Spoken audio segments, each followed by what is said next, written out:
Right. Bismillahirrahmanirrahim. Alhamdulillah. Salatu wassalamu ala rasulillah. Amma ba'd. நாங்க நேத்து பார்த்த பேப்பர்ல தொடர்ச்சியை இன்றைக்கு பார்க்க போறோம். எல்லாருக்கும் பேப்பர் விளங்குதுன்னு நினைக்கிறேன். ஓகே, எல்லாருக்கும் பேப்பர் விளங்குதானே?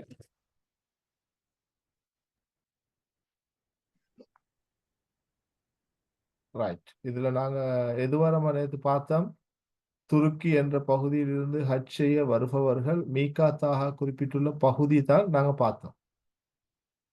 சரிதானே? ரைட். அப்ப நாங்க இப்ப அடுத்த கேள்விக்கு போறோம். சரியா? ரைட். அடுத்த கேள்வி பாருங்க. கலீஃபா அபூபக்கர் அலி அவர்களது காலத்தில் குர்ஆன் நூல் வடிவில் தொகுப்பதற்கு காரணமாக இருந்த யுத்தம். சரிதானம்மா? என்ன ஆன்சர் பண்ணீங்க இதுக்கு? ஒரு ஆள் ஆன்சர் சொல்லுங்க பாப்போம். நஹர்வான், கர்பலா, சிஃபீன், யமாமா, பனு முஸ்தலக் யுத்தம். ஆன்சர் சொல்லுங்க. யமாமா. யமாமா யுத்தம். Okay, right. இதுல கொஞ்சம் ஏனைய யுத்தங்கள் சம்பந்தமான தெளிவை தாரன் மார்க் பண்ணிக்கொள்ளுங்க. நஹர்வான் யுத்தம் யார் யாருக்கு இடையில நடைபெற்றது? யாருக்கு சொல்ல இயலும்? நஹர்வான் யுத்தம்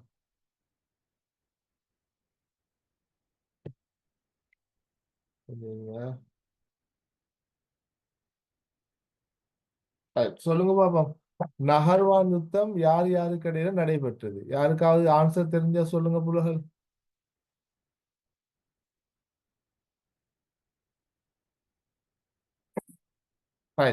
நோட் பண்ணிக்கொள்ளுங்க. நஹர்வான் யுத்தம் அலி ரலியல்லாஹு அவங்களுக்கும் ஹவாரிஜிகளுக்கும் இடையில நடைபெற்றது. சரியா? அலி ரலியல்லாஹு அவங்களுக்கும் ஹவாரிஜிகளுக்கும் இடையில நடைபெற்ற யுத்தம் தான் நஹர்வான் யுத்தம். ரைட். கர்பலா யுத்தம். கர்பலா யுத்தம் யார் யாருக்கு இடையில நடைபெற்றது? ஆன்சர் பண்ணுங்க. பண்ணினா தான் நல்லா. உங்களுக்கு தெரிஞ்சிருந்தா ஆன்சர் பண்ணுங்க. உங்க பேர் சொல்லி கேட்கவா?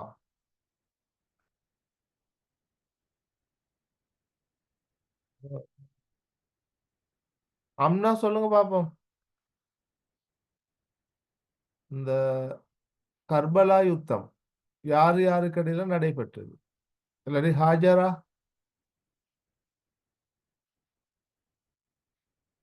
புலகள் ஆன்சர் பண்றீங்களா? சத்தம் வருவது இல்லையா? ஒரு ஆள் கதைங்க பாப்போம். நான் கதைக்கிறது தெளிவா கேக்குதா? ஒருத்தர் ஆன்சர். கேக்குது. அப்போ சொல்லுங்களேன். கர்பலா யுத்தம் மார்க் பண்ணிக்கொள்ளுங்க. கர்பலா யுத்தம் ஹுசைன் ரலியல்லாஹு அவங்களுக்கும் யசீதுக்கும் இடையில நடைபெற்றது. சரியா? ஹுசைன் அலி அலியுடைய மகன்.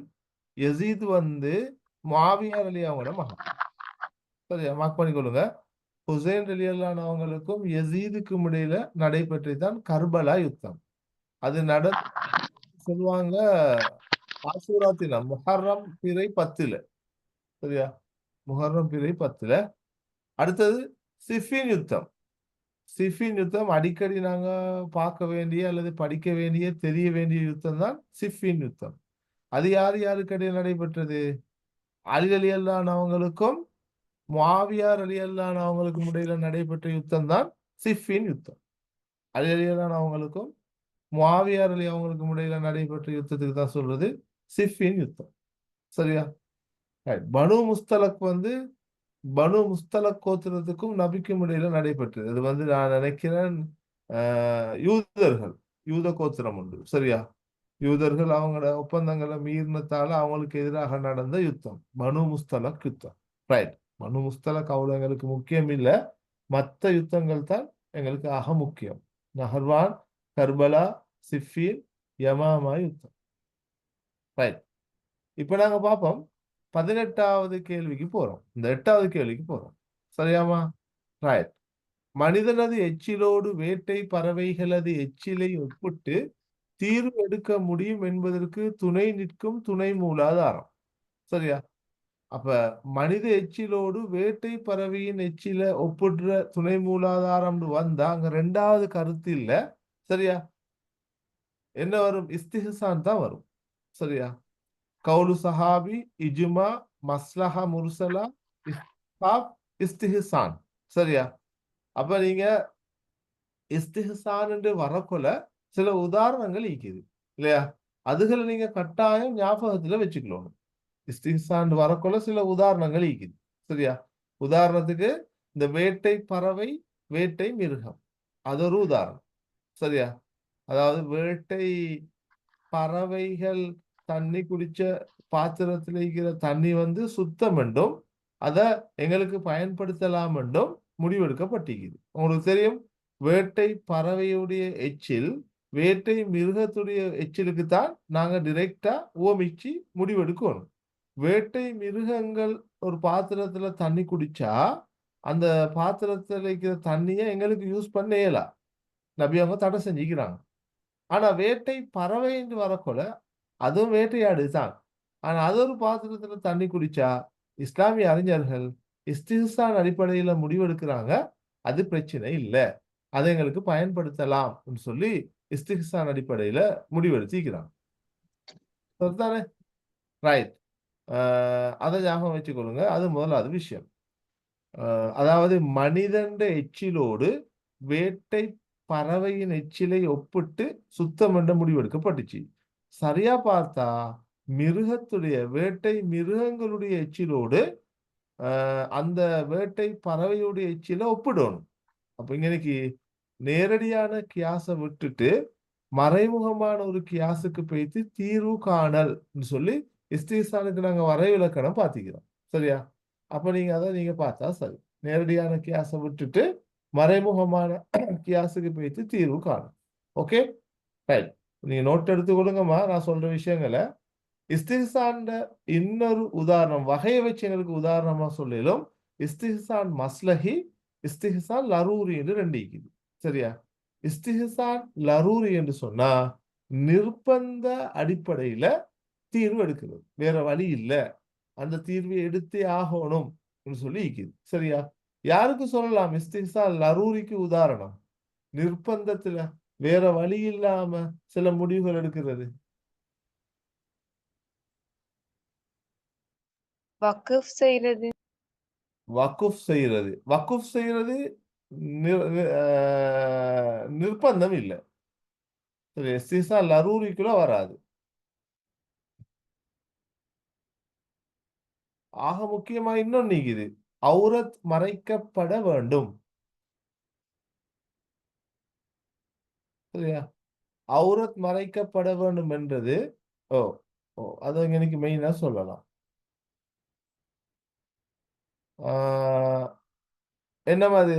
அதாவது அவுரத் மறைக்கப்பட வேண்டும் என்றது பொதுவான சட்டம். ஆனா இந்த இடத்துல நாங்க வந்து மருத்துவ காரணத்திற்காக, சரியா, உடல் ஆரோக்கியத்துக்காக உதாரணமா சொல்லுவாங்க, அவுரத் பகுதியில ஒரு கட்டி வந்தா, ஒரு ஒரு காயம் ஏற்பட்டா, அல்லது ஏதாவது ஒரு நோய் தொற்றினா அப்ப மருத்துவர்கிட்ட போயிட்டு அந்த பகுதியை காட்டுறது பிரச்சனை இல்லை. சரியா? அது வந்து இஸ்திஹ்சான் லரூரி, நிர்பந்தத்தின் அடிப்படையில எடுக்கிற ஒரு முடிவு. அதே போலதான் கிணற்றுல நஜீஸ் விழுந்தா ஒரு சில வாளிகள் அள்ளி வீசினா அந்த நஜீஸ் சுத்தமாகிரும், கிணறு சுத்தமாகிரும் சொல்றோம். இதுவும் வந்து நிர்பந்தம் தான். ஏண்டா ஒரு நஜீஸை முழுமையாக அகற்ற வேண்டும் என்றுதான் சட்டம்.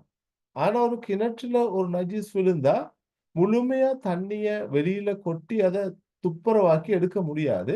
அது எப்படியும் தண்ணி ஊறிக்கொண்டே இருக்கும்.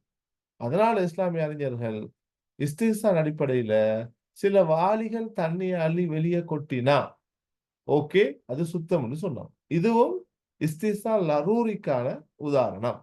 ரைட்? நிர்பந்த அடிப்படையில எடுக்கப்படுற தீர்மானங்கள்.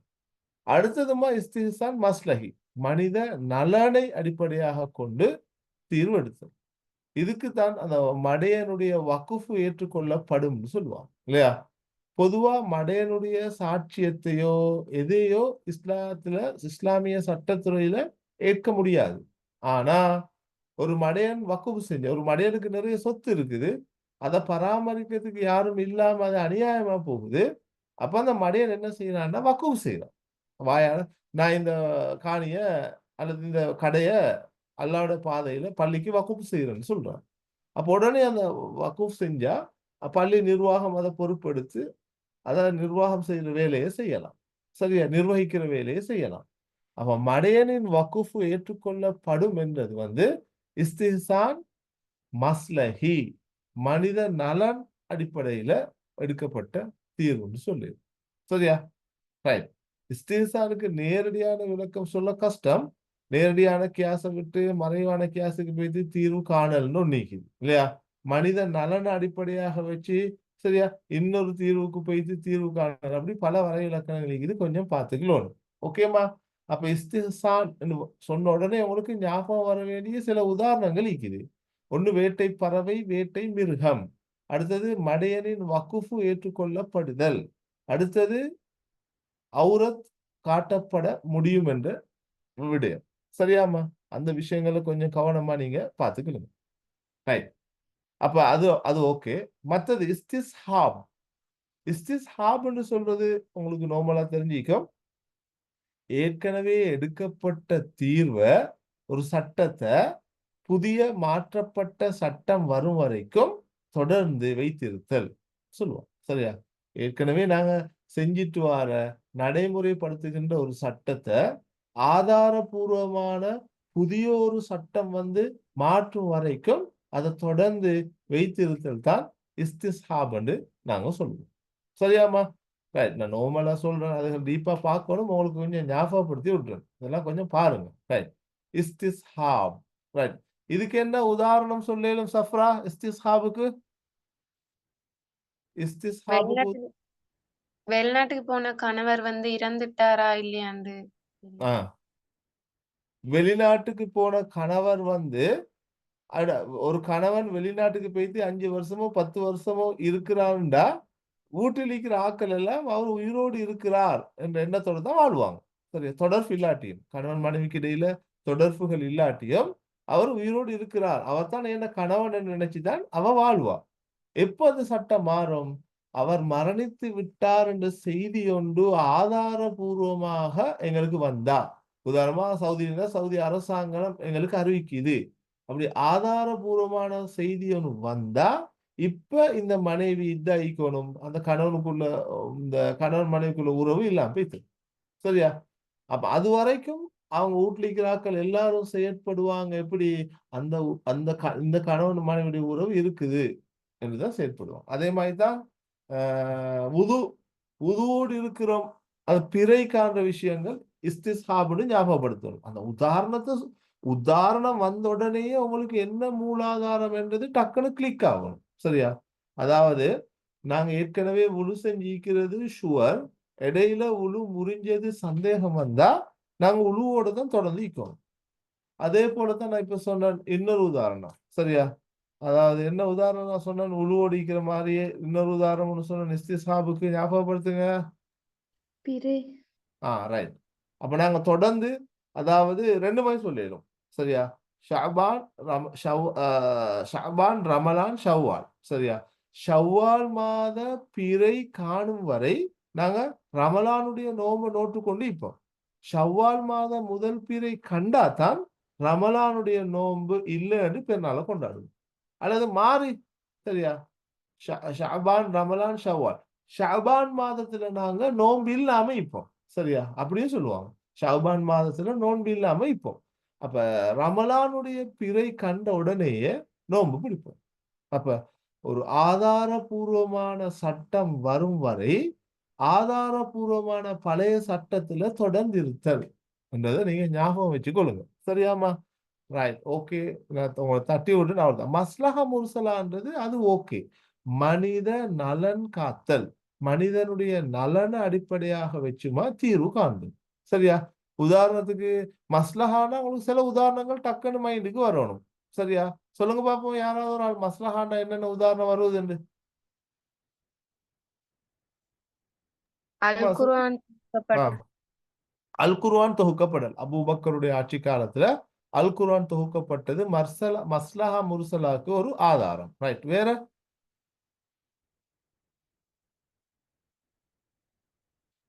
உமருடைய ஆட்சி காலத்துல குதிரைக்கு ஜகாத் அறவிட்டது.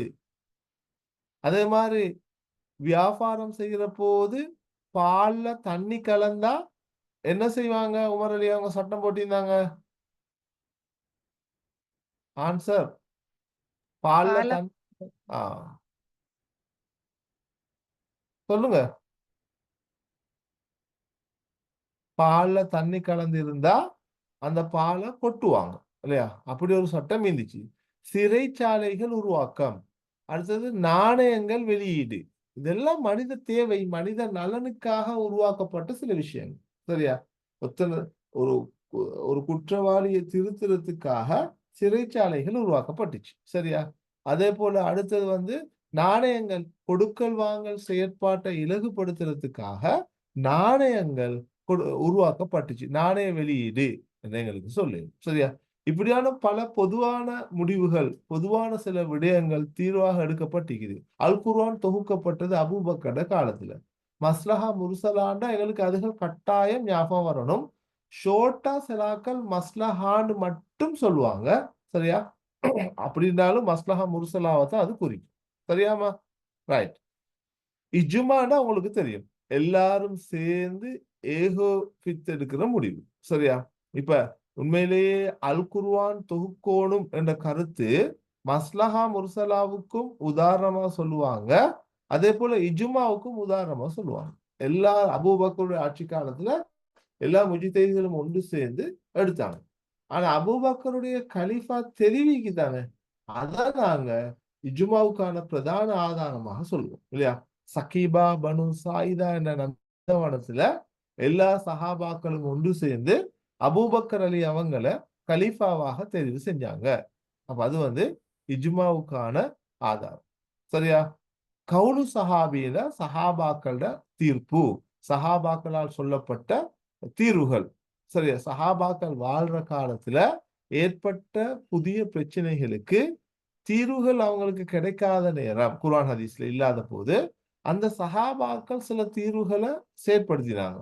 அதைத்தான் நாங்க சொல்லுவோம் சஹாபாக்களோட தீர்வு, சஹாபாக்கள் எடுத்த முடிவுகள் சொல்லி சொல்லுவாங்க. கவுலு சஹாபி. சரியா?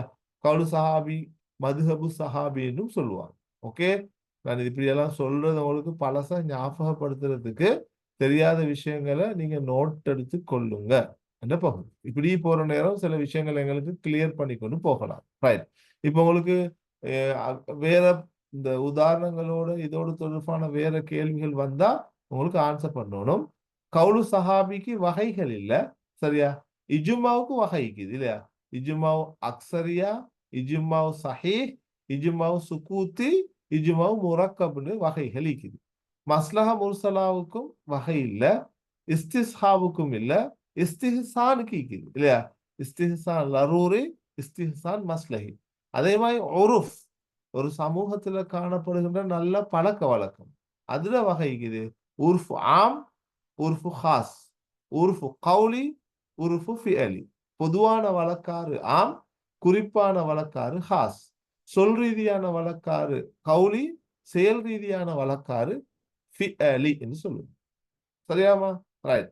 நான் நினைக்கிறேன் 8வது கேள்வி உங்களுக்கு நான் விளங்கப்படுத்தினது தாராளமா போதும் என்று அதை வச்சுக்கொண்டு நீங்க கொஞ்சம் பார்த்துக்கிடுங்க. ரைட். இப்ப இதுல வார அடுத்தது பாருங்க. காதி முஹம்மத் என்ற மனிதர் பின்வரும் எந்த தரிகாவுக்கு தோன்றுவதற்கு காரணமாக இருந்தார்? உங்களுக்கு தெரியும், நீங்க செகண்ட் இயர்ல படிக்கிற ஃபர்ஸ்ட் பாடம் ஆன்மீக வாழ்வு. ஆன்மீக வாழ்வோட செகண்ட் சாப்டர் வந்து சரியா யூனிட் 6.2 வரைக்கும் தசவுஃப் கலை இல்லையா? அதாவது ஆத்ம ஞான கலை என்று சொல்லுவோம். அப்ப ஆத்ம ஞான கலையை நீங்க அந்த பாடத்தை படிச்சுட்டு போகல, அது தோற்றம் வளர்ச்சி சம்பந்தமா படிக்க போக்கல, நீங்க இந்த ஒவ்வொரு சில தரிகாக்களை சொல்லி அதை உருவாக்கின ஆக்கள பேர்கள் இருக்கு. சரியா? அதுல தான் காதிரியா தரிகா, நக்ஷபந்தியா தரிகா, சனூசியா தரிகா, சுஹ்ரவர்தியா தரிகா, நஜிதியான்னு சும்மா போட்டிக்கு. ரைட். இதுல வந்து எங்களுக்கு வந்து பதில் வந்து இப்ப காதிரியா தரிகா வந்து அப்துல் காதர் ஜீலானி ரஹ்மஹுல்லா அவங்களால உருவாக்கப்பட்டுச்சு இல்லையா? ரைட். நக்ஷபந்தியா தரிகா அதுதான் இதுக்கு காதி முகமதால தென்னாசிய பிராந்தியத்துல உருவாக்கப்பட்டுச்சு. சரியா? நக்ஷபந்தியா தரிகா. சனூசியா தரிகா சனூசி என்பவரால் ஆப்பிரிக்கா பிரதேசத்துல தோற்றுவிக்கப்பட்டது. சரியா? சுஹ்ரவர்தியா தரிகான்னு ஒரு தரிகா இருக்குது. யாருக்காவது அது சொல்லலுமா? நான் நினைக்கிறேன் சஃப்ரா, அந்த நீங்க எனக்கு அனுப்பின அந்த புக்ல இருக்குது ஐக்கம். ஒவ்வொரு தரிகாக்கள் கொஞ்சம் பார்த்து நீங்க பொறவு அதை ஸ்கிரீன்ஷாட் எடுத்து போடுங்க. தரிகாக்கள் சொல்லி தலைப்புல ஒவ்வொரு தரிகா சம்பந்தமான சில பகுதி இருக்குது. அதுல சுஹ்ரவர்தியா தரிகா யார் என்னது, யார் உருவாக்கினன்றதை கொஞ்சம் போடுங்க. நஜிதியா நான் நினைக்கிறேன் தரிகா வைக்காது, அகீதா குழு வைக்கும். நஜிதியா என்றது எதிர அகீதா பிரிவு யாருக்காவது ஞாபகமா? ஹவாரிஜிகளுடையா, ஷியாக்களுடையா, முகுத்தசிலாக்களுடையா? ஓகே, அத கொஞ்சம் அதையும் நீங்க பார்த்து போடுங்க. சரியா? எல்லாமே நானே சொல்லித்தர போட கொஞ்சம் தேடணும். நீங்க நேத்து மாஷா அல்லாஹ் அந்த இத்லாக்னா என்னன்றதுக்கு விடையே நாங்க கண்டுபிடிச்சோம். ஒரு ஆள் அனுப்பிச்சாங்க. அது மாதிரி தான் சுஹ்ரவர்தியா நஜிதியா, இதுகள் பெரிய அளவுல உங்களுக்கு எக்ஸாமுக்கு வராது. ஆனா என்னன்னு சும்மா தெரியும், அவ்வளவுதான். சஃப்ராட்ட சொல்றேன்னா பார்த்துக்கொள்ளுங்க. இது இல்லாம வேற தரிகாக்களும் அதுல ஈக்கும். அந்த பெயர்களையும் அதை உருவாக்கின ஆளையும் போட்டு ஒரு நோட் ஒன்று எழுதி போட்டோ ஒன்று பிடிச்சி போட்டுட்டுருங்க. சரியா? ரைட், ஆ ஓகே. ரைட், அப்ப நாங்க அதுக்கு வந்துட்டோம். அப்ப இதுக்கு பதில் வந்து காதி முஹம்மதுக்கு வந்து நக்ஷபந்திய தரிகா, அதை கூட கைட்ல இருக்கு. ரைட், இப்ப நாங்க வருவோம் 10வது டாபிக் கொஸ்டனுக்கு வரோம். சரியாம்மா? 10வது கொஸ்டன் கியாஸோடு தொடர்பானது. அதுவும் ஒரு துணை மூலாதார கேள்வி. ஃபர்உ, இல்லத் ஆகிய பதங்கள் கியாசுடன் தொடர்பானவை. இந்த பதங்களது கருத்துக்கள் கொண்ட சரியான தொகுதி. ரைட், உங்களுக்கு தெரியும். சுருக்கமா சொன்னா ஃபர்உன்றது புதிய பிரச்சனை, இல்லத்ன்றது காரணம் அல்லது நியாயம். சரியா? அஸ்ல், ஃபர்உ, இல்லத், ஹுக்கும்னு 4 இருக்குது. அர்கானுல் கியாஸ், கியாஸ் காண்கின்ற முறை அல்லது கியாசுடைய தூண்கள் அவற்றை சொல்லும். சரியா? அந்த வகையில நீங்க அஸ்ல் என்றது மூல பிரச்சினை, தீர்வு சொல்லப்பட்ட பிரச்சினை, குர்ஆன் ஹதீஸில் தீர்வு காணப்படும் பிரச்சனைன்னு பார்த்துப்பீங்க. உதாரணத்துக்கு மது ஹராம், தாயை பார்த்து சி என்று ஏச வேண்டாம். சரியா? அதெல்லாம் வந்து அஸ்ல், குர்ஆன்ல தெளிவான ஆதாரம் இருக்குது. ஃபர்ஊன்னு சொல்றது என்னன்னா லேட்டஸ்ட், புதிய பிரச்சனை, தீர்வு இல்லாத பிரச்சனை. எதுக்கு தீர்வு தேவையோ அதைத்தான் நாங்க ஃபர்ஊன்னு சொல்றோம். சரியா? தீர்வு தேவைப்படும் பிரச்சனைக்கு தான் ஃபர்ஊன்னு சொல்லி நாங்க சொல்லுவோம். சரியா?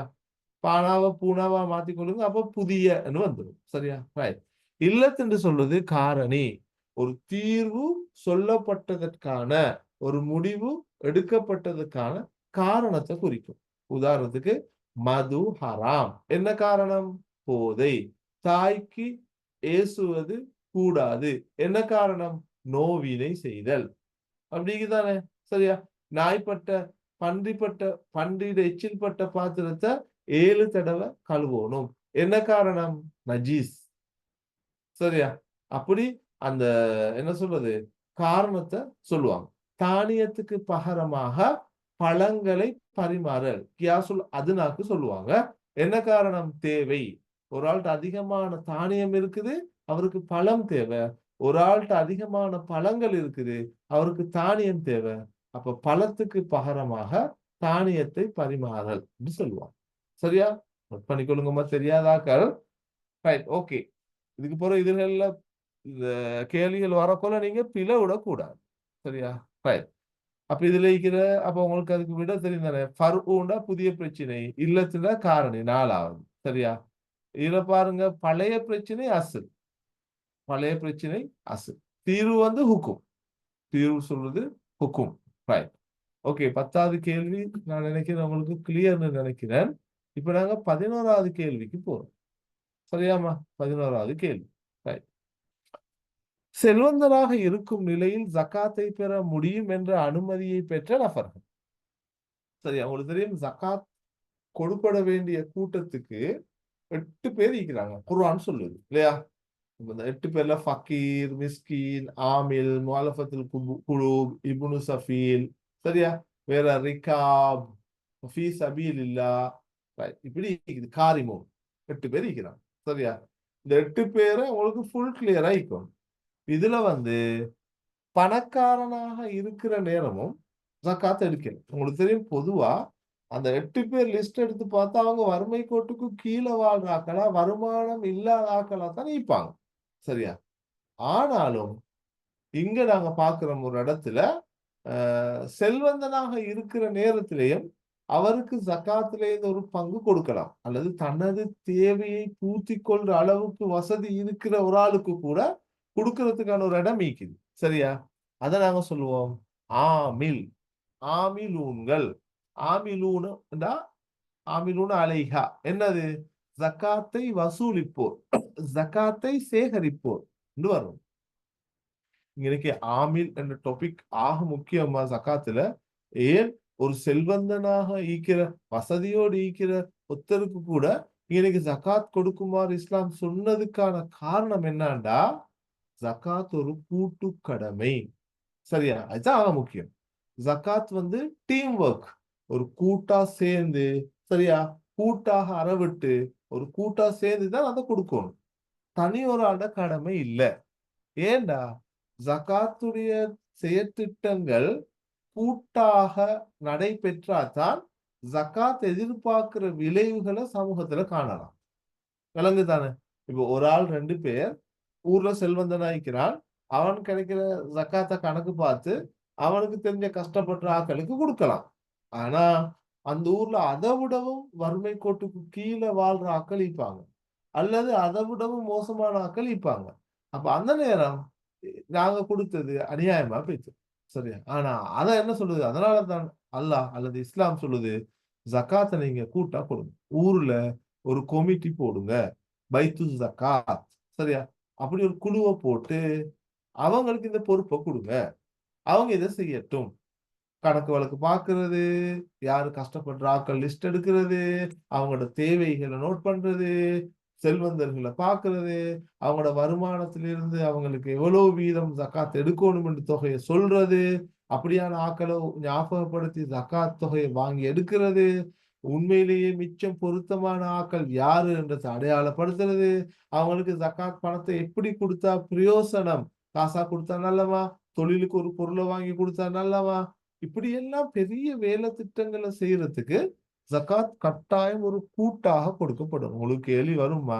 ஜகாத் ஒரு கூட்டு கடமை சிறு குறிப்புக்கு வந்துச்சு. இப்ப நான் சொல்ற விஷயங்கள வச்சுதான் நியாயப்படுத்தி எழுதணும். சரியா? சும்மா எழுதினாலும் பிரச்சனை இல்ல. இந்த முறை ஓ லெவலுக்கு ஒரு கேள்வி வந்துச்சு. நான் நினைக்கிறேன் மஸ்ஜிது நபவி என்ற ஒரு கேள்வி. சரியா? மஸ்ஜிது நபவி என்ற ஒரு கேள்வி வந்திருக்குது. நம்ம அந்த கேள்வி அதே போல இன்னொரு கேள்வி வந்துச்சு. சூழல் விழிப்புணர்வு, சூழல் சம்பந்தமான ஒரு கேள்வி. சரியா? விழுமியங்களை பேணல்னு. அதுக்கு வந்து ஸ்கீம்ல குடுத்த விட என்னன்னா, அவங்க ஜென்ரலா மஸ்ஜிது நபவிய பத்தி எழுதினாலும் மார்க்ஸ குடுங்க. சரியா? குர்ஆன் ஹதீஸ வச்சு தான் எழுதணும் என்றது இல்ல. பொதுவான ஒரு டாபிக்கா அத கருதுங்க. சரியா? அது சுத்தம். சுத்தம் பேணுதல்னு சொல்லி ஒரு தலைப்புல குடுத்திருந்தாங்க. சரியா? இஸ்லாத்தில் சுத்தம் பேணுதல் இல்ல.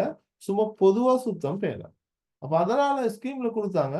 அந்த புள்ளைகள் கொமனா சுத்தம் சம்பந்தமாக எழுதியிருந்தாலும் பரவாயில்ல மார்க்ஸ குடுங்க. சொல்லி அன்னைக்கு சொல்லப்பட்டு நாங்க அப்படித்தான் இப்ப திருத்திக் கொண்டு இருக்கிறோம். சரியா? அப்ப அந்த இடத்துல அவங்களுக்கு ஒரு ஏன்னா இந்த முறை வந்த பேப்பர் கொஞ்சம் டிஃபரெண்டா இருந்ததால ஸ்கீம்ல புள்ளைகளுக்கு லேசுப்படுத்தி விட்டிக்கிறாங்க. அதுல ஜென்ரலா வந்த ஒரு டாபிக். இதே மாதிரி தான் உங்களுக்கு போன முறை நீங்க எடுத்து பார்த்தா விளங்கும். போதைப் பொருள், மதுபானம் தொடர்பான இஸ்லாத்துல நிலைப்பாடு சம்பந்தமான ஒரு கேள்வி வந்துச்சு. அந்த டாபிக் வந்து உங்களோட புதிய சிலபஸ்ல இல்ல. நீங்க எடுத்து பாருங்க. எங்கேயும் இல்ல. ஆனா பழைய சிலபஸ்ல இருக்குது. ஆனா பொதுவா புலவர்களுக்கு தெரியணும் என்றதுக்காக போதைப் பொருள் சம்பந்தமான விஷயங்கள் அவங்களுக்கு தெளிவுபடுத்தப்படணும் என்றதுக்காக அந்த கேள்வியை போட்டிக்கிறாங்க. அந்த புலவர்கள் ஜென்ரலா வச்சு ஏதோ குர்ஆன் ஹதீஸை வச்சு சமாளிச்சு எழுதி இருந்தாலும் அதுக்கு மார்க்ஸ் கொடுப்படும். சரியா? கொடுப்பட்டிருக்குது. அப்ப அதனால சில நேரங்கள்ல நாங்க கொஞ்சம் ஒவ்வொரு டாபிக்லயும் ஒரு பொதுவான நாலேட்ஜ் வந்து இருக்கும். சோ பார்த்த உடனே அதை என்ன இப்ப நான் உங்களுக்கு ஒவ்வொன்றா சொல்லிட்டு போறேனே. ஒண்ணும் பார்க்காம ஒவ்வொன்றா சொல்லிட்டு போறதுக்கு அந்த மாதிரியான ஒரு தெளிவுன்னு உங்களுக்கு இருந்தா எங்க போனாலும் நீங்க சமாளிப்பீங்க. சரியா? அட்வான்ஸ் லெவல பொறுத்தவரைக்கும் அது கட்டாயம் உங்களுக்கு தேவை. சரியா? அப்ப அந்த சப்ஜெக்ட் நாலேஜ் ஒன்று இருக்குமா இருந்தா போட்டு கையாள மடியால போட்டு எப்படியோ கொண்டு போய் விஷயத்தை முடிக்கலாம். அதுக்கு தான் நான் உங்களுக்கு இப்ப நான் நிறைய விஷயங்களை வாயால சொல்றதுக்கான காரணம் அதுல ஒரு 10% 15% உங்களோட காதுல படும் தானே, உங்களோட மைண்ட்ல ஏறும் தானே. அப்படி நாங்க பல கேள்விகளை பல இடங்கள்ல திருப்பி திருப்பி திருப்பி திருப்பி சொல்லக்கொள்ள உங்களுக்கு அது ஒட்டோவோ பதிஞ்சிரும். உங்களுக்கு பாடமாக்கவே தேவையில்ல. அந்த சொல்ற விஷயத்தை வச்சு எழுதலாம். சரியாமா? ரைட். அப்ப நாங்க இன்னைக்கு இன்னைக்கு கூடுதலா ஆமீல்களை பத்தி கதைச்சதுக்கான காரணம், ஜகாத் ஒரு கூட்டுக்கடமை. செல்வந்தராக இருக்கிற நிலையில ஆமீலுக்கு ஒரு பணம் அவங்களுக்கு ஒரு சம்பளம் மாரி ஒரு தொகையை குடுத்தா தான் அந்த வேலை நடக்கும். இல்லாட்டி நடக்காது. சரியா? அப்படி அதாவது சமூக சேவையில ஈடுபடுற ஆட்கள் முன்னுக்கு வந்து செய்யறது வேற. ஆனா நிறைய பேர் அப்படி இருக்க மாட்டாங்க. அவனோட நேர காலத்தை ஒதுக்கி இது கட்டாயம் செய்யணுமே. அப்ப அதனால சில நேரங்கள் அவங்களுக்கு ஒரு பிரச்சனையும் இல்ல. ஜக்காத்துல இருந்து ஒரு அவங்களுக்கு கொடுக்க வேண்டிய பங்கை ஒதுக்கி விட்டா அவங்களோட வேலை சரியா நடக்கும். உதாரணத்துக்கு வைங்களேன், பள்ளியில ஒரு ஒரு ஹசரத் அல்லது ஒரு மௌலவி ஒண்ணு நாங்க போட்டு தொழுவிக்க சொல்லிக்கிறோம். அதுக்கு சம்பளம் கொடுக்கிறோம். உண்மையிலேயே அவரு வளமையா எல்லாரையும் போல அவரு தொழணும். சரியா? அப்ப அவரு நாங்க அவருக்கு சம்பளம் குடுத்தோ குடுக்கலையோ அவர் தொழுகையில ஈடுபடணும். ஆனா அந்த இடத்துல அவரை நியமிச்சு அவருக்கு சரியா அந்த வேலையை கொடுக்கறதுக்கான காரணம் அப்பதான் வேலை சரியா நடக்கும் இல்லையா? அப்ப அப்படி நடக்கிற நேரம் அவருக்கு சந்தோஷமா ஒரு சம்பள தொகை ஒண்ணு கொடுக்கிறது பிரச்சனை இல்ல. சரிதானே? ரைட். அப்ப இங்க இன்னைக்கு பாத்துக்கலுங்க. ரைட். அப்ப இங்க இன்னைக்கு ஃபக்கீர்னா உங்களுக்கு தெரியும். ஃபக்கீர், மிஸ்கீன் இல்லையா? அ பரம ஏழை, ஏழை வரும். சரியா? ரைட். ஆமீல். காரிமூன் என்று சொல்றது கடன்காரர்கள். காணா காணா இல்லையா? அதாவது நல்ல நோக்கத்திற்காக கடன் வாங்கி அதை கொடுத்துக்கொள்ள இயலாம இடர்படுகின்ற மக்கள். சரியா? இது வந்து சமூக பொது நோக்கத்துக்காகவும் இவர் எடுத்து கொடுத்திருப்பாரு. அல்லது தனிப்பட்ட காரணத்துக்காகவும் எடுத்து கொடுத்திருப்பார். சமூக சேவை ஒன்று செய்யற நேரம் எடுத்து கொடுத்து கஷ்டப்பட்டு கொண்டு இருப்பார். அல்லது தன்னுடைய தனிப்பட்ட தேவைக்காக கடன் எடுத்துட்டு கஷ்டப்பட்டு கொண்டு இருப்பார். ரைட். அடுத்ததுமா இதுல போட்டிக்கிறாங்க பாருங்க, ரிகாப்னு ஒரு சொல்லி. ரிகாப்னு சொன்னா என்னம்மா? யாருக்காவது சொல்லேலுமா? ஆன்சர் பண்ணுங்க. நானே காய்ச்சிருக்கிறேன். நித்திர பைத்திரம் உங்களுக்கு. உரிமை சீட்டு எழுதப்பட்ட அடிமை. உரிமை சீட்டு எழுதப்பட்ட அடிமைகள் ரிகாப்னு சொல்றது. சரியா? அப்ப உங்களுக்கு தெரியும் ஜகாத் கொடுக்கிறதுக்கு தடை செய்யப்பட்ட கூட்டத்தார் 5 பேர் இருக்கிறாங்க. செல்வந்தர்கள், தனது பராமரிப்பில் உள்ள ஆக்கள். சரியா? அது மாதிரி அடிமைகள். சரியா? அடிமைகளுக்கும் ஜக்காத்துல கடமை இல்ல. இப்படி வருவது காஃபிர்கள் அப்படி வருவது. சரியா? ஆனா அங்க வார அடிமை வேற, இங்க வார அடிமை வேற. சரியா? ரைட். இங்க ரிகாப்னு சொல்றது உரிமை சீட்டு எழுதப்பட்ட அடிமை. அப்படின்னு என்ன அடுத்து கொஞ்சம் பார்ப்போம் புலகள். உரிமை சீட்டு எழுதப்பட்ட அடிமைன்னு சொன்னா ஜாகிலியா காலத்துல தான் இதை நாங்க போகணும். ஜாகிலியா காலத்துல நிறைய அடிமைகள் ஈக்கிற நேரம் எஜமான் தந்த தனக்கு விசுவாசமாக நடக்கிற நல்ல ஒரு அடிமைய விடுதலை செய்யறதுக்கு ஐடியா பண்ணிக்கும். அப்ப அவன் என்ன செய்வான்டா, இந்த பேரை போட்டு இந்த பேருடைய அடிமைய நான் விடுதலை செய்ய போறேன். இதுக்கு எனக்கு 1000 தினார் காசு தேவை. யாராவது தருவீங்களா? இந்தா இவரை நான் விடுதலை செஞ்சேன். சரியா? என்று எழுதி வெளியில கொலி வைப்பாங்க. அவனோட வீட்டு வாசல்ல கொலி வைப்பாங்க. அப்ப யாராவது அதை பார்த்துட்டு சரியா என்ன செய்வாங்க? அந்த அடிமையை விடுதலை செய்வாங்க. அவர்கிட்ட அந்த காசை கொடுத்துட்டு அவரை சுதந்திர புருஷனாக மாத்திடுவார். அவர் வெளியில போய்த்துருவார். அப்ப அவருக்கு ஃப்ரீடம். சரியா? பிலால் அலி அவங்கள நான் அபூபக்கர் சித்திக் அலி அவர்கள் நான் நினைக்கிறேன். சரியா? 100 திர்ஹமா குறிப்பிட்ட ஒரு காசுக்கு கொடுத்து விடுதலை செஞ்சதை நான் பார்க்கிறோம் இல்லையா? அப்ப அது இது மாதிரிதான். அவை ரிகாப் உரிமைச்சீட்டு எழுதப்பட்ட அடிமைகள். அடிமைகளை செய்யறதுக்கும் ஜகாத்துடைய பணத்தை செலவழிக்கலாம் வரும். இப்ப வாழ்ற எங்கட உலகத்துல அடிமைகள் இல்லை. அதனால அந்த காசை சிறை கைதிகள் சின்ன சின்ன குற்றங்களை செஞ்சுட்டு அதுக்கு நஷ்ட ஈடாக நீதிமன்றம் போட்ட அந்த நஷ்ட ஈட்டு தொகையை கொடுக்க இயலாம ஜெயில வைப்பாங்க. உதாரணமா ஒரு 10,000 ஒரு 5,000 அப்படி சில காசுகள் நஷ்ட ஈடா போடுமாறு சொல்லிப்பாங்க. ஆனா அந்த காசை கூட கொடுக்க இயலாம அவங்க குற்றவாளியாக ஜெயில வைப்பாங்க. அந்த நேரம் இஸ்லாமிய அரசு அல்லது பைத்துல் மால் என்ன செய்யும்டா, அந்த மாதிரியான ஆட்களுக்கு காசை, இந்த ரிகாபுடைய காசை எடுத்து ஜக்காத்துல எடுத்து கொடுப்பான். சரியா? கொடுத்து அவங்கள விடுதலை செய்வான். இந்த காலத்துல சிறை கைதிகளை சொல்லுவான். அதுக்காக வேண்டி பெரிய கொலை செஞ்ச பெரிய பெரிய மாபெரும் இந்த தவறுகள் செஞ்ச ஆட்களை விடுதலை செஞ்சு விடுறது இல்ல. அப்படி நீங்க அந்த கருத்தை எடுத்துடவா. சரியாமா? Right, okay. அப்ப உங்களுக்கு நார்மலா இந்த ஆட்கள் சம்பந்தமான தெளிவு ஒண்ணும் உங்களுக்கு வந்திருக்கு. ரைட். அடுத்தது பாருங்கம்மா, கீழே ஹதீஸ்களது வகைகளை கொண்ட கூட்டங்கள் ஒரு ஒழுங்குல தரப்பட்டிருக்குது. அவற்றுள் பொருத்தமற்ற தொகுதி. சரியா? முத்தவாத்திர் ஏதோ ஒரு ஒழுங்குல இந்த ஹதீஸோட வகைகள் வந்திருக்குது. அதுல பொருத்தமற்ற தொகுதி. சரியாமா? இப்ப உங்களுக்கு தெரியும் ஹதீஸ்ட வகையை நாங்க பார்த்தா முத்தவாத்திரான ஹதீஸ், ஆகாதான ஹதீஸ்ன்னு மெயினா பிரிப்பாங்க. சரியா? முத்தவாத்திர் 10க்கும் அதிகமான ராவிகளால் அறிவிக்கப்பட்ட ஹதீஸ். ஒவ்வொரு தபக்காவிலும் 10க்கும் மேற்பட்ட ராவிகளால் அறிவிக்கப்பட்ட ஹதீஸ். ஒவ்வொரு தபக்கான்றது ஒவ்வொரு தலைமுறை, ஜெனரேஷன்.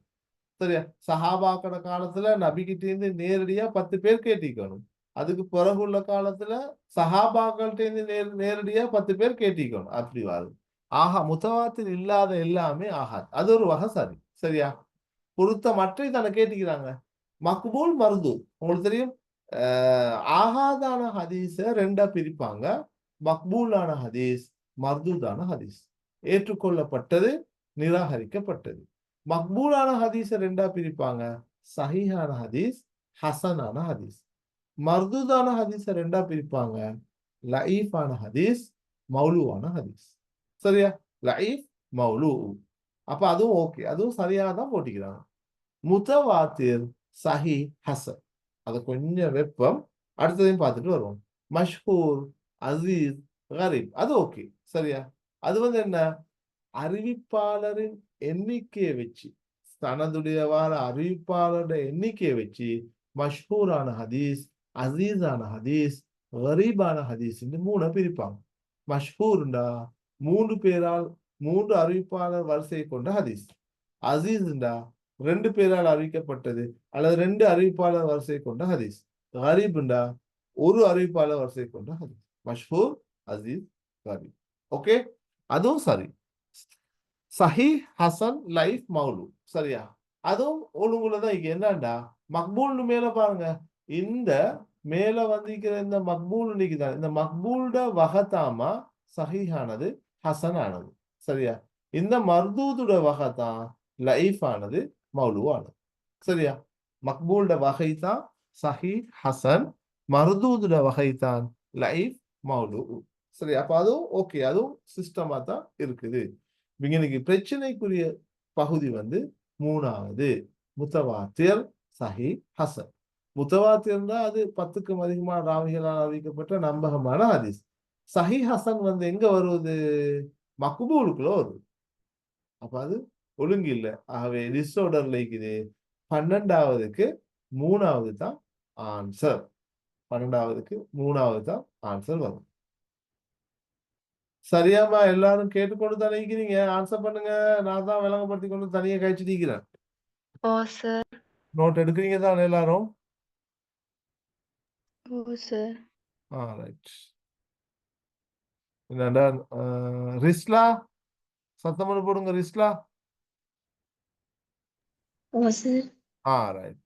ரியாசி, பாடம் விளங்குதா? ஓ சார். ரைட், ஓகேம்மா. சரி, ஒவ்வொன்றா நாங்கள் பார்த்துட்டு போவோம். முத்தக்கல்லிம் கொஞ்சம் பாருங்க. முத்தக்கல்லிமுன். சரியா? அரபுல வந்து இப்போ உங்களுக்கு தெரியும், மூசா அலைஹிஸ்ஸலாம் அவங்களுக்கு கலீமுல்லான்னு ஒரு பேர் இருக்குது இல்லையா? கலீமுல்லா, அதுல இருந்து வந்த முத்தக்கல்லிம் சொல்லும் அதுக்கும் நெருக்கம் இருக்குது. சரியா? கலீமுல்லா, கலீலுல்லா. ரைட்.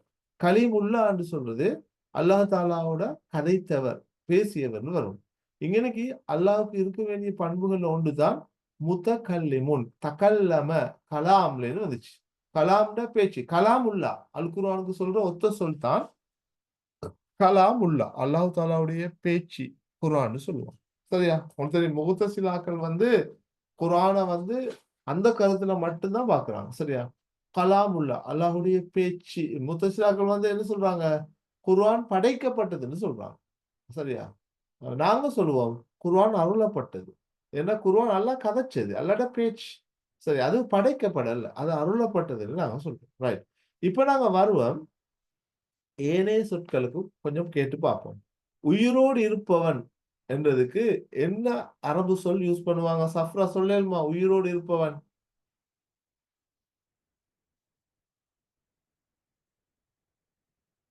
வேற யாரு சரி?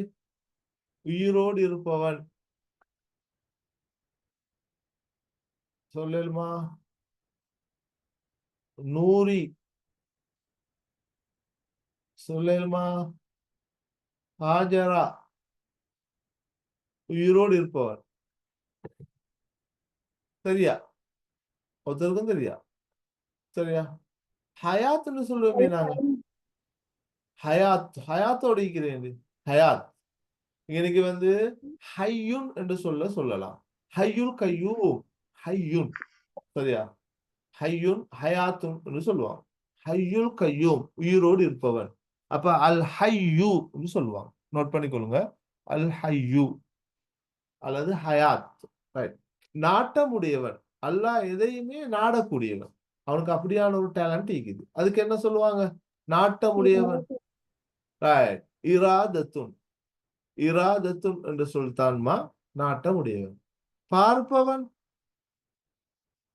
பசீர். பஷீருன். ஓகே, பஷீருன் நோட் பண்ணிக்கொள்ளுங்க. அல்லாஹ் பார்க்கக்கூடியவன். ரைட். பேசக்கூடியவன் தான் முத்தகல்லிம். அடக்கி ஆள்பவன் ஜப்பார். ஜப்பார்.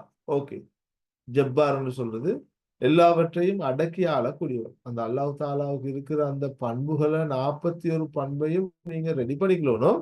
வாஜிபான பண்பு, முஸ்தஹிலான பண்பு, ஜாயிஸான பண்பு. எக்ஸாமுக்கு அதுகள் அடிக்கடி கேள்வி வரும்.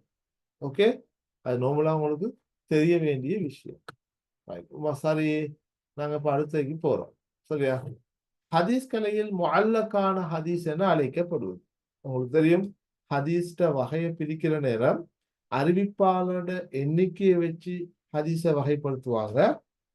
அது மாதிரி அறிவிப்பாளர் வரிசை சனத் முடிவடைகிற இடத்தை வச்சு ஹதீஸை வகைப்படுத்துவாங்க. அதே போல சனத் அறிவிப்பாளர் வரிசை முறிவடைகின்ற இடத்தை வச்சு வகைப்படுத்துவாங்க. எண்ணிக்கையை வச்சு வகைப்படுத்துறது என்ன சொல்லுவாங்க? மஷ்ஹூர், அசீஸ், கரீப். 3 பேர், 2 பேர், ஒரு ஆள். சரியா? அறிவிப்பாளர் யாரோட வந்து முடியுதோ அதை வச்சு ஹதீஸ வகைப்படுத்துவாங்க. மருஃபு, மௌகூஃப், மக்தூ. இதுல பாருங்க, அறிவிப்பாளர் வரிசை நபியோடு வந்து முடிவடைதல் மருஃபு. ஃபர்ஸ்ட்டுக்கு வந்து நோட் பண்ணிக்கொள்ளுங்க, மருஃபுவான ஹதீஸ். அறிவிப்பாளர் வரிசை சஹாபியோடு வந்து முடிவடைஞ்சா மௌகூஃப், மௌகூஃபான ஹதீஸ். அறிவிப்பாளர் வரிசை தாபீனோடு வந்து முடிவடைஞ்சா மர்ஃபு, மௌகூஃப், மக்குத்து. தாபீனோடு வந்து முடிவடைஞ்சா மக்குத்துன்னு சொல்லுவாங்க. சரியா? ரைட். அப்ப அது 3 வந்துடும். அப்ப இன்னைக்கு அது வராது. முஅல்லக் தானே கேட்டுக்குது. அதுல வந்து ஆரம்பத்துல ஒரு அறிவிப்பாளர் விடுபட்டா அதுக்கு என்ன சொல்லுவாங்க? ஆரம்பத்துல விடுபட்டதுக்கு முன்னால இன்னொன்னு இருக்குது, முருசல்னு ஒண்ணு இருக்குது இல்லையா? முருசல், முஅல்லக், முன்கத்தி, முஉதல் 4ஆ வரும். சரியா? அப்ப அது வந்து முறிவிடம் இல்லையா? அப்ப அறிவிப்பாளர் வரிசை அதுல முருசல்ல நீங்க ஃபர்ஸ்டுக்கே சொல்லி முடிப்பீங்க.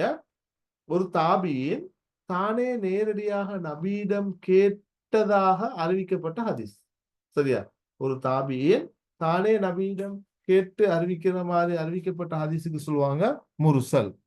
முஅல்லக்னா அறிவிப்பாளர் வரிசையில ஆரம்பத்தில் ஒருவரோ பலரோ விடுபட்ட நிலையில் உள்ளதுதான் முஅல்லக். முன்கத்தின்னா அறிவிப்பாளர் வரிசையில இஸ்னாதுல மத்தியில ஒரு ஆள் விடுபட்டு இருந்தா அத முன்கத்தின்னு சொல்லுவாங்க. முஅதல்னா ஆரம்பத்திலோ மத்தியிலோ இடையிலோ தொடர்ச்சியாக 2 அறிவிப்பாளர் விடுபட்ட நிலையில் சனதை கொண்ட ஹதீஸ். அவை இன்னைக்கு 14வதுக்கு விட வந்து என்ன 5வது வரும். அறிவிப்பாளர் வரிசையில் ஆரம்பத்தில் ஒருவரோ பலரோ விடுபட்ட நிலையில உள்ளதுதான் இன்னைக்கு பதிலா வரும். சரி புலகள் கிளியரா? நான் ஒவ்வொன்றா சொல்லிட்டு போறேன், நீங்க நோட் எடுக்கிறீங்களா? ஓ ஆன்சர் சார். பண்ணுங்க. சரி, நோட் பண்ணிக்கொள்ளுங்கம்மா. இப்படி ஒவ்வொன்றா பார்த்துட்டு போகல உங்களுக்கு சும்மாவே அவ்வளவுமே கிளியர் ஆகிடும். சரியா? ரைட். இப்ப நாங்க பார்க்க போறோம் இன்ஷா அல்லாஹ் தீனா என்ற கொள்கை. சரியா? உங்களுக்கு தெரியும், நீங்க அகீதா என்ற பாடத்துல அகீதாவுக்கு எதிராக தோற்றம் பெற்ற 4 குழுக்களை கட்டாயம் படிக்கணும். அதுல ஒன்று முகத்தசிலா, 2 ஷியா, 3வது ஹவாரிஜ், 4வது என்ன வஹதத்துல் வுஜூத். இதுல காதியானி கதரியா போட்டது வேற. மெயினா நீங்க 4 அதுல பெரிய கேள்விகள் வரலாம். முத்தசிலாக்கள், ஷியாக்கள், ஹவாரிஜிகள், அதே போல வஹதத்துல் வுஜூத் அத்வைதவாதிகள். Right. இதுல ஒவ்வொரு குழுவை நீங்க எப்படி படிக்கணும்? அந்த குழுவுடைய தோற்றம், வளர்ச்சி, அந்த குழுவுடைய முக்கிய கொள்கைகள், அந்த குழுவுடைய வேறு வேறு பிரிவுகள், இப்படியான எல்லா விஷயங்களையும் நீங்க படிக்கணும். சரியா? ரைட். தீனா என்று சொல்றது வந்து உங்களுக்கு நல்லாவே தெரியும், ஷியாக்களோட ஒரு கொள்கை. சரியா? தீனா தீனா தமிழ்ல தீனான்னு சொல்றோம். வத்தீனி வஸ்ஸைத்தூன். இன்னைக்கு வந்து அந்த தீன் என்று சொல்றது மண்ணோடு சம்பந்தப்பட்டது. சரியா? ரைட். இன்னைக்கு வத்தீனி அல்ல, அது வந்து வேற. இன்னைக்கு வந்து தீன் என்று சொல்றது மண்ணோடு சம்பந்தப்பட்டது. அப்ப தீனா என்ற கொள்கை கொண்ட அகீதா பிரிவு வந்து ஷியாக்கள். உங்களுக்கு தெரியும், ஹுசைன் ரலியல்லாஹு அன்ஹு அவங்களோட அடக்க ஸ்தலத்திலிருந்து எடுக்கப்பட்ட மண்புடி ஒன்று இருக்குது. சரியா? அந்த மண்புடி வந்து புனிதமானது. அதுக்கு வந்து நிறைய நோய்களை அகற்றும் சக்தி இருக்குது. ஆகவே அதை வந்து தண்ணியில ஊத்தி குடிச்சா, அதுல கொஞ்சத்தை தண்ணியில ஊத்தி குடிச்சா அவங்களோட நோய்கள் சுகமடையும் சொல்லி அவங்க நம்புறாங்க. அதான் நாங்க தீனா கொள்கைன்னு சொல்றது. சரிதானே? ரைட். நான் சொல்றது எல்லாம் சரின்னு பார்த்து கொண்டிருக்கிறதில்ல.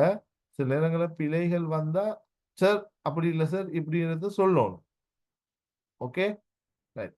இதுல பாருங்க, ஷியாக்கள். ஓகே, அடுத்தது ஷியாக்கள நிறைய கொள்கை இருக்குது. இமாமத் கொள்கை, இஸ்மத் கொள்கை, தக்கியா கொள்கை, குர்ஆன் பற்றிய கொள்கை, ஹதீஸ் பற்றிய கொள்கை, ரஜையா கொள்கை, முத்துவா திருமண கொள்கை, ஷியாக்கள் பற்றிய கொள்கைன்னு எக்கச்சக்கமான கொள்கைகள் இருக்குது. நாங்க அதை ஆரம்பத்துல படிச்சிருக்கிறோம். சரியா? ரைட். வேற சந்தர்ப்பங்கள் பார்ட் 2 டிஸ்கஸ் பண்ணக்குள்ள நாங்க அதை உங்களுக்கு விளங்கப்படுத்துவோம். சரியா? பயப்படவே தேவையில்லை நீங்க. இப்போ நாங்க ஃபர்ஸ்ட் எம்சிக்கு போய் இப்படி டீப்பா விளங்கப்படுத்தக்குள்ள செகண்ட் பார்ட் பகுதியை இன்னும் இதை விட நாங்க அழகா நோட்ஸோட விளங்கப்படுத்தக்குள்ள உங்களுக்கு அதுல நீங்க படிக்காத பாடங்களை கவர் பண்ணிக்கலாம். பயப்பட தேவையில்லை. சரியா? அதே மீறி உங்களுக்கு கஷ்டமான பகுதி வந்தா சொல்லுங்க. இன்ஷா அல்லாஹ் ஒரு சந்தர்ப்பங்கள்ல நாங்க அதை உங்களுக்கு விளங்கப்படுத்துறோம், போர்ட்ல விளங்கப்படுத்துறோம். சரியா? ரைட். ஹவாரிஜ் ஓகே. காதியானிகள். ரைட். உங்களுக்கு காதியானிகள் என்று சொல்வது ஏன் போட்டேன்டா, நவீன காலத்துல தோற்றம் பெற்ற அகீதா குமுரனான ஒரு குழு. அவங்களுக்கு இன்னொரு பேர் இருக்குது. யாருக்கு சொல்லணும்? சஃப்ரா சொல்லுங்க பாப்போம். காதியானிய குறிக்கிற இன்னொரு பேர்.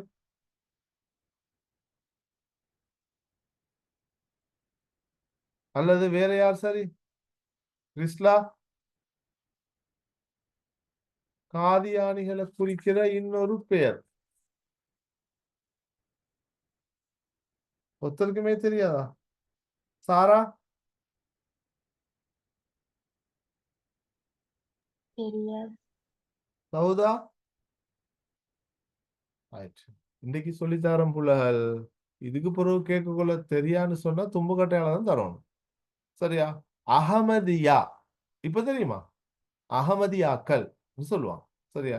காதியானிகளை குறிக்கிற இன்னொரு பேருமா அகமதியா, அகமதியாக்கள். சரியா? மிர்சா குலாம் அகமத் தான் இதை உருவாக்கினதால, அகமதுன்னு அவரோட கடைசி பேர் வாரத்தால அகமதியான்னு சொல்லி இவங்களுக்கு ஒரு பேரு மறந்துடுவாங்க. ரைட். கதரியா. கதரியா பத்தி சொல்லுங்க பாப்போம். கலாக்கதிற்கு சார்பான ஆக்களா, கலாக்கதிற்கு எதிரான ஆக்கலாண்டு கதரியா? எதிரான. எதிரான. ஓ, கதிருக்கு எதிரான ஆக்கள். கலாக்கதிரை முற்றாக மறுத்தவர்கள். உங்கள்ட்ட இப்படி கேட்டா, கலாக்கதிர் இல்லை என்று சொல்ற கதரியாக்களோட அதே சிந்தனையை கொண்ட இன்னொரு குழு. ஜபரியா. ஆ, கதரியாவும் ஜபரியாவும் ஒரே சிந்தனையா? இல்லையம்மா. கதரியா மூத்தஸ் முகுத்தசிலா தான் வரும். சரியா? கலாக்கதிர் இல்லை என்று சொல்ற அதே கருத்தை முகுத்தசிலாக்களும் கொண்டிக்கிறாங்க. ஆனா கலாக்கதிர அளவு கடந்து நம்பினாக்கள் தான் ஜபரியாக்கள். நல்லா ஞாபகம் வச்சுக்கொள்ளுங்க. கலாக்கதிருக்கு ஒப்போசிட்டான ஆக்கள், கலாக்கதிர அளவு கடந்து நம்பினாக்கள் தான் இன்னைக்கு மூத்தசிலாக்கள் வரும். இந்த யாரு ஜபரியாக்கள் வரும். சரியா? கதரியாக்கள் வந்து கலாக்கதிர என்ன செஞ்சாக்கள்? இந்த மறுத்தாக்கள். கதரியாக்களும் முகுத்தசிலாக்களும் சேம். சரியா? கதரியாக்களும் முகுத்தசிலாக்களும் இன்னைக்கு இந்த கதரியா என்று சொல்லும், இங்குள்ள முகுத்தசிலாக்கள் என்று சொல்லும், கிட்டத்தட்ட இவங்க ரெண்டு பேரும் ஒரே சிந்தனையை கொண்டாக்கள். சரியா? ரைட். இப்ப நாங்க இப்ப பாக்குறது வந்து கலாக்கதிரை அளவு கடந்து நம்பினாக்கள் வர நேரம் ஜானா வரும், ஜபரியாக்கள் வரும். சரியா? இந்த ஜபரியாக்களை பொறுத்த வரைக்கும் இவங்க கலாக்கதிரை அளவு கடந்து நம்பினாக்கள்.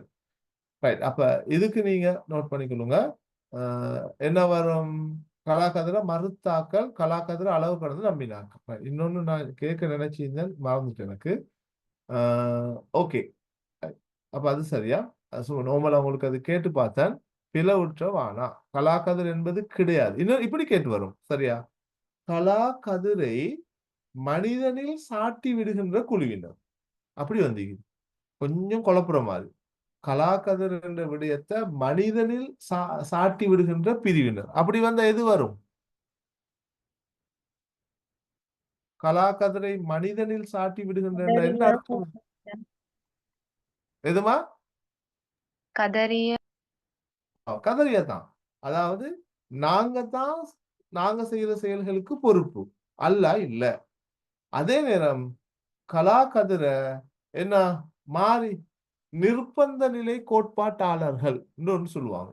அல்லது கலாக்கதிர அல்லாட சைட்ல சாட்டி விடுறாக்கள். நிர்பந்த நிலை கோட்பாட்டாளர்கள்டா எங்களால எதுவும் செய்யல. சரியா? நாங்க அல்லாவுடைய கலாக்கதிர்படி நிர்பந்தத்துக்கு உட்பட்டு வாழ்றோம். அந்த வேர்டும் வரும். நல்லா நோட் பண்ணிக்கொள்ளுங்க. நிர்பந்த நிலை கோட்பாட்டாளர்கள்.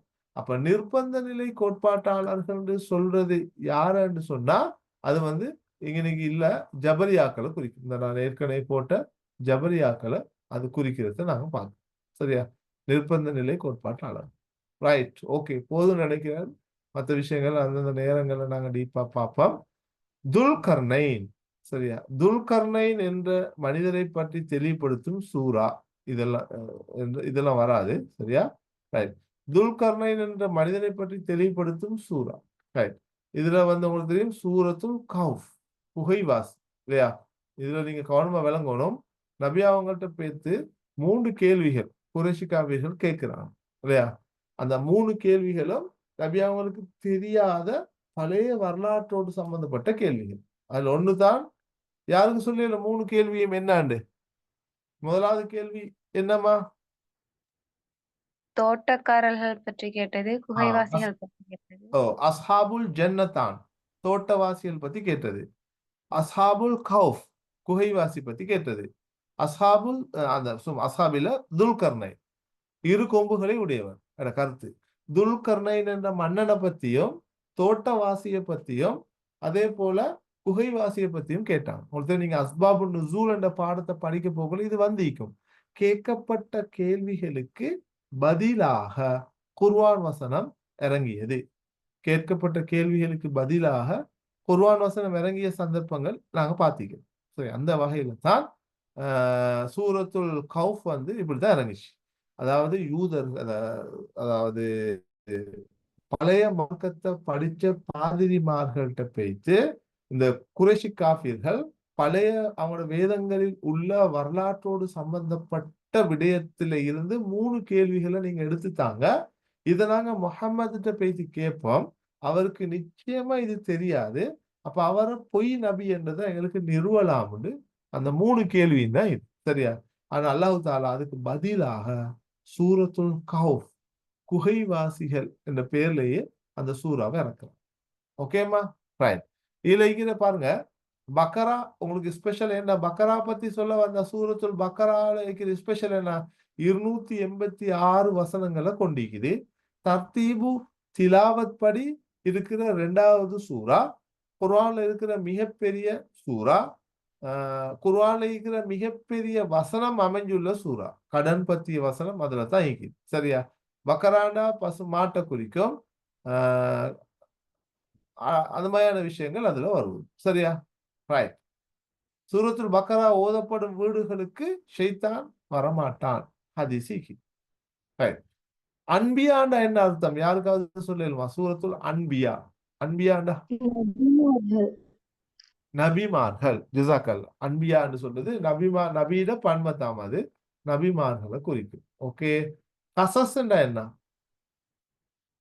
சூரா சரி கசஸ், சமூக கதைகள் கதைகள். இல்லையா, நபிமார்களோட வரலாறுகள். கிசசுல் குர்ஆன் ஒரு பாடமே இருக்குது இல்லையா, குர்ஆன்ல வந்திருக்கிற கதைகள்.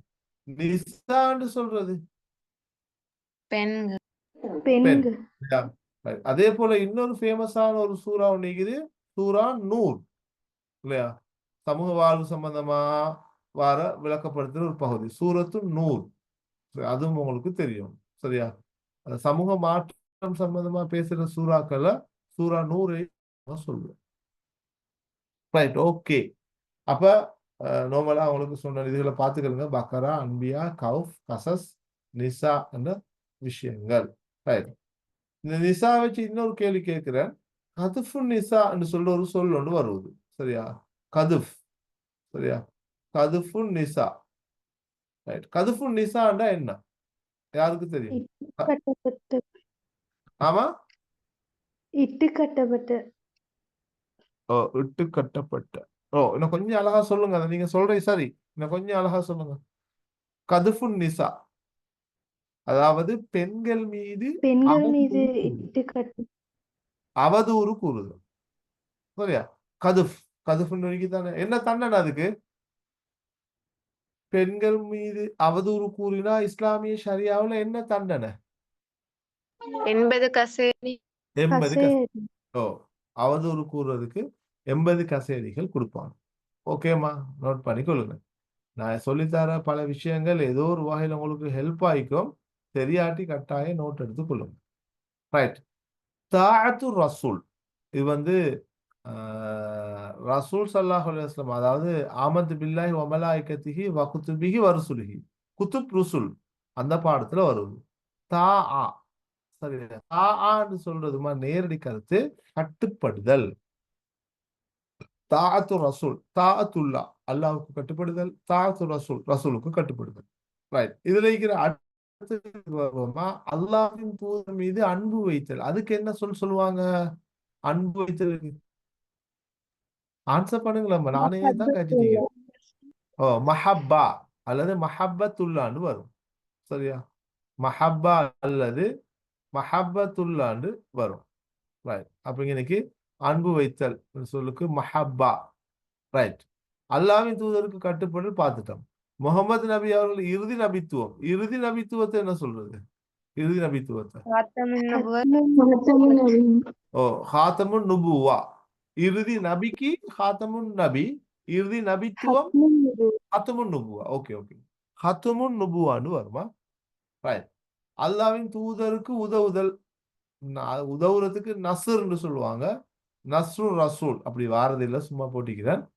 அல்லாஹ்வின் தூதரின் சுன்னாவை எடுத்து நடத்தல், அதுக்கு என்ன சொல்லுவாங்க?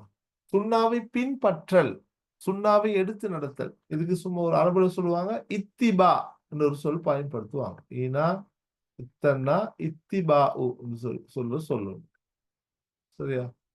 இத்திபா அல்லாஹ்வின் தூதருக்கு கட்டுப்படல் என்று வர சொல் இத்திபா சொல்ல நாங்க பயன்படுத்தோம் சரியாமா. அதாவது ரெண்டு விஷயம் இருக்கு, ஒரு அமல் ஏற்றுக்கொள்ளப்பட்டதுக்கு ரெண்டு விஷயம் இருக்குது மெயினா, ஒன்னு இஹ்லாஸ், ரெண்டாவது இத்திபா. நோட் பண்ணிக்கொள்ளுங்க, ஒரு அமல் ஏற்றுக்கொள்ளப்படுறதுக்கு ரெண்டு நிபந்தனை இருக்குது, ஒன்று இஹ்லாஸ் உல தூய்மை அல்லாஹ்வுக்காக செய்யணும், ரெண்டாவது இத்திபா நபி அவங்க சொல்லி தந்த மாதிரி அதை செய்யணும், பின்பற்ற. நோட் பண்ணி கொள்ளுங்க, எங்கேயாவது உங்களுக்கு ஹெல்ப் ஆகும். ரைட், அடுத்தது 18வது கேள்வி, ஹதீஸ் கலையில் சரியா. 18வது கேள்விக்கு நாங்க போறோம். ஓகே, சொல்லுங்க வாங்க.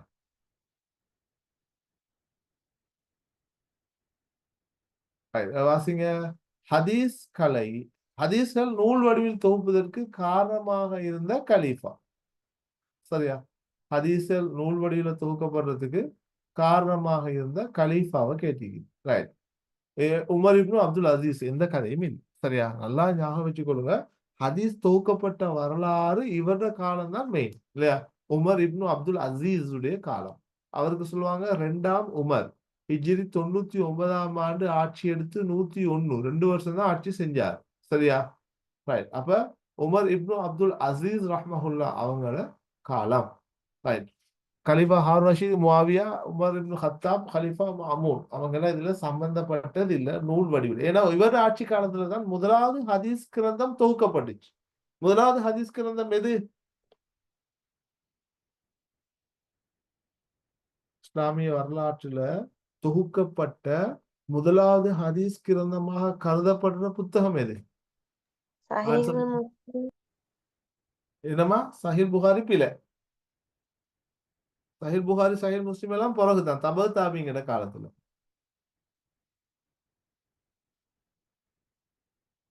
முஅத்தா, இமாம் மாலிக் முஅத்தா மார்க் பண்ணிக்கொள்ளுங்க.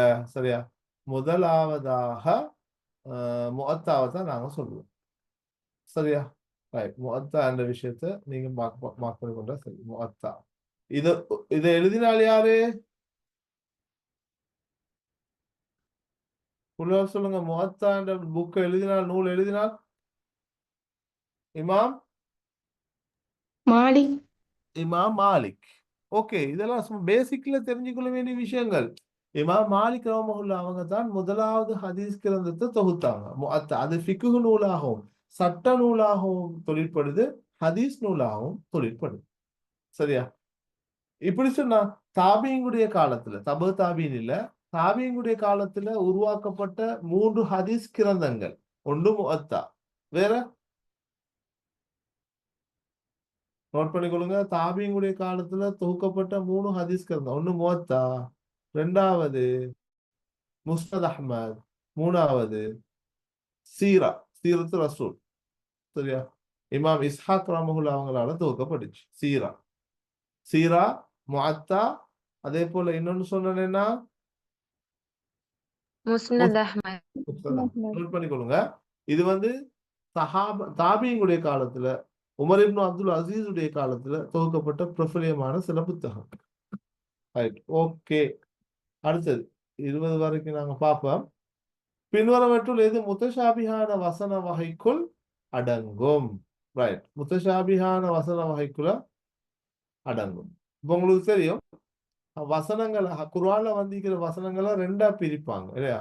ஒன்று வந்து முஹ்கமான வசனம், அடுத்தது வந்து முத்தஷாபிஹத்தான வசனம். முஹ்கம்ன்றது தெளிவான வசனம், அது ஓகே. முத்தஷாபிஹ்ன்றது பல பொருள் கொள்ளத்தக்க மேலதிகமான விளக்கம் தேவைப்படும் வசனங்கள். ஒன்றை போல ஒன்று ஒத்து இருக்கும் முத்தஷாபி. அதுக்கு விளக்கம் வந்து கொஞ்சம் கஷ்டம். இதுல பார்ப்போம், அல்லாவின் கரம் அவர்களது கரங்களுக்கு மேல் உள்ளது. இது பார்க்கக்குள்ளே கொஞ்சம் விளக்கம் தேவைப்படுது. அல்லாட கரம்டா, அல்லாக்கு கைக்குதா வந்துடும். அப்ப இதுக்கு வந்து இது ஒரு முத்தஷாபி, இதுக்கு வந்து விளக்கம் சொல்லணும். இப்ப இதை கேட்டிக்கு அடங்காததே. அப்ப அடங்காததுன்னு வந்தா முஹ்கத்தை தான் கேட்டிக்கிறாங்க. தெளிவாக எல்லோராலும் விளங்க முடியுமான வசனமான அந்த முஹ்கத்தை கேட்டிக்கிறாங்க. சரியா? ரைட். அப்ப நாங்க இங்க அந்த விஷயத்தை பார்த்துக்கலாம். சரியா? அப்ப அது ஓகே. அது வந்து அப்ப அது வந்து முத்தஷாபி. அலிஃப் லாம் மீம் அது உண்மையிலேயே அது யாருக்குமே தெரியாது. ஹுரூஃபுல் முகத்தஆத் எல்லாமே முத்தஷாபி படிச்சுக்கிறோம். அல்லாஹ் எல்லாவற்றையும் கேட்பவனாக பார்ப்பவனாக இருக்கிறான். சிலாக்கள் இதுக்கு அடிச்சுப்பீங்க. உண்மையிலேயே கேட்பவன் பார்ப்பவனா சிலாக்கள் அதை யோசிக்க தோணும். எப்படி கேட்கிறான்? அவனுக்கு பெரிய காதிக்குதா, பெரிய கண்ணிக்குதான்னு அதுக்கு விளக்கம் சொல்ல வேண்டும். அல்லாவை தவிர வேறு எதனையும் வணங்காதீர்கள். அல்லாஹ் அரிசியில் இருக்கிறான். அல்லாஹ் அரசியல் ஈக்கிறான்லையும் கருத்து வேறுபாடு இருக்குது. அல்லாஹ் அரசியல் எப்படி ஈக்கிறான்? உட்கார்ந்துட்டு ஈக்கிறானா, நின்று கொண்டு ஈக்கிறானா, அரசியல கீழே உட்கார்ந்துட்டு ஈக்கிறானா, நிறைய கேள்வி வந்துச்சு. சரியா? அப்ப அதுக்கு நாங்க விளக்கம் சொல்லணும். ஆகவே இதுல வந்து அல்லாவை தவிர வேறு எதனையும் வணங்காதீர்கள். அது பார்த்தா யாருக்குமே விளங்கும். ஆகவே 4வது வசனம் தான் முஹ்கமான வசனம். உங்களுக்கு கேட்டு வரலாம், முத்தஷாபிஹத்தான வசனங்கள்னா இந்த வேற ஏனைய உதாரணங்களை நீங்க போட்டு எழுதுங்க. முத்தஷாபின்னு போட்டு சிறு குறிப்புக்கோ 8 மார்க்ஸுக்கோ கேள்வி வரலாம். கடைசி கேள்வி, கூலி கொடுக்கும் நாள். ஜஸா, உங்களுக்கு தெரியும் ஜஸாக் அல்லாஹ் என்று சொல்றது. அல்லாஹ் உங்களுக்கு கூலி கொடுப்பானாக. யௌமுல் ஜஸா. மற்ற கருத்துக்களை பார்ப்போம். யௌமுல் கியாமான்னு என்ன அர்த்தமா? பிரித்தறியும்னா கியாமா, கியாமான்னு சொல்றதுமா எழுந்து நிக்கிற நாள், நிலையான நாள்னு சொல்லுவாங்க. காம என்ற அரபுல நின்றான். எல்லாரும் எழுந்து நிக்கிற, நிலைச்சு நிக்கிற, நிலைத்து நிற்கும் நாள் கூட சொல்லுவாங்க. ஆஹிரா இறுதி நாள், லாஸ்ட். யௌமு சாஆன்னு ஒரு சொல் வந்து இது யாருக்கு தெரியும்? நொடி பொழுதில் ஏற்படும் நாள். யௌமு சா. குர்ஆன் பயன்படுத்துற மறுமை நாளை குறிக்கிற இன்னொரு சொல். மணித்தியாலத்துக்கும் சாஆன்னு சொல்ல அரபுல பயன்படுத்துவாங்க. ஒரு நொடி பொழுதுல ஃபைதா ஜாதி சாஹான்னு வருது. ஒரு நொடி பொழுதுல உருவாகிடும் நாள். யௌமுல் ஹிசாபுனா விசாரணை விசாரணை புரியும் நாள். ஓகே, விசாரணை புரியும் நாள். சரிதானம்மா? ரைட். நாங்க இன்ஷா அல்லாஹ் இன்னைக்கு வந்து 8ஆம் கேள்வியிலிருந்து 7ஆம் கேள்வியிலிருந்து 20 கேள்வி, 20ஆம் கேள்வி 13 கேள்வி தான் படிச்சிக்கிறோம். ஓகே, 1.25 மணித்தியாலம் மட்டும் பார்த்துக்கிறோம். நிறைய விஷயங்கள் அதுல நாங்க கிளியர் ஆகுறோம். மீதி கேள்விகளை நாங்க இன்னொரு நாளைக்கு அடுத்த வெள்ளியோ அதுக்கு முன்னுக்கால டைம் நீந்தா பார்ப்போம். பார்த்து முடிக்கணும் குயிக்கா. ஆக இப்படி ஒவ்வொரு பாடத்தையும் தெளிவா டீப்பா பார்க்க போகல உங்களுக்கு நிறைய எம்சிக்யூ செஞ்ச மாதிரி தான் போகும். சரியா? அப்ப உங்களுக்கு லேசா எம்சிக்யூல சக்சஸா 50க்கு 50, 50க்கு 40க்கு மேல உங்களுக்கு விடு எழுதலாம். சரியாம்மா? ரைட். அப்ப நான் நினைக்கிறேன் இன்னைக்கு பார்த்த பகுதிகள் உங்களுக்கு போதும்னு நிறைய விஷயங்கள் பார்த்துக்கிறீங்க. நோட் எடுத்தது எனக்கு 1, 2 பேர் அல்லது நீங்க நோட் எடுத்ததை கொஞ்சம் எனக்கு வாட்ஸ்அப் பண்ணி விடுங்க பார்ப்போம். போட்டோ பிடிச்சி பார்ப்போம் நீங்க என்ன நோட் எடுத்துக்கிறீங்கன்னு. சரியா? அதுல கொஞ்சம் ஒரு சின்ன சொட்டோன்னு பிடிச்சி எனக்கு காட்டுங்க. நான் பார்க்குறேன் அதை. சரியா? ரைட். ஓகேம்மா. அல்ஹம்துலில்லாஹ் இன்னைக்கு நிறைய விஷயங்களை பார்த்துட்டோம். ஓகே, இதே மாதிரி நாங்க அடுத்தடுத்த கிளாஸ்ல தொடர்ந்து பார்ப்போம். உண்மையிலே உங்களுக்கு விளங்கும். இந்த கிளாஸ்ல பேப்பர் கிளாஸ் செய்யறதுல உள்ள பெருமதி உங்களுக்கு விளங்கும். நாங்க நேரத்தோடய ஆரம்பிச்சிட்டோம். ஆகவே எம்சிக்யூல நீங்க சொல்லிடா 45க்கு மேல எடுத்தே ஆகும். நாங்க 15 பேப்பருக்கு மேல செய்யக்குள்ள உங்களுக்கு மாஷா அல்லாஹ் நல்ல ஒரு இம்ப்ரூவ்மெண்ட் ஒன்று வரும். உங்களுக்கு பாடம் சம்பந்தமான நாலேஜும் வரும். ரைட். அப்ப ஜஸாக்கல்லா இன்ஷா அல்லாஹ் அடுத்த கிளாஸ்ல நான் உங்களை